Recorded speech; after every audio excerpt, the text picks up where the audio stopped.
పరిశుద్ధ గ్రంథంలో 7 అనే సంఖ్యకు గొప్ప స్థానం ఉంది.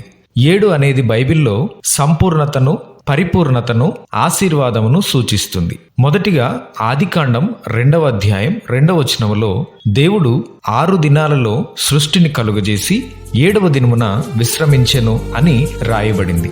అలాగే దేవుడు 7వ దినమును ఆశీర్వదించి పరిశుద్ధపరిచాడు. ఇశ్రాయేలీలు 7 రోజులు యెరికో చుట్టూ తిరిగారు మరియు 7వ రోజున 7 సార్లు దాని చుట్టూ తిరిగి యాజకులు బోరలు ఊది కేకలు వేసినప్పుడు యెరికో ప్రాకారాలు కూలిపోయాయి. సిరియా రాజు సైన్యాధిపతి అయిన నయమాను ఎలీషా ప్రవక్త చెప్పిన విధంగా యోర్దాను నదిలో 7 సార్లు మునిగినప్పుడు అతనికున్న కుష్టు వ్యాధి నుండి స్వస్థత పొందుతాడు. ప్రభు అయిన యేసుక్రీస్తు కల్వరి శిలువలో 7 మాటలు పలికారు. అపోస్తులుడైన పౌలు 7 సంఘాలకు పత్రికలు రాశాడు. అపోస్తులుడైన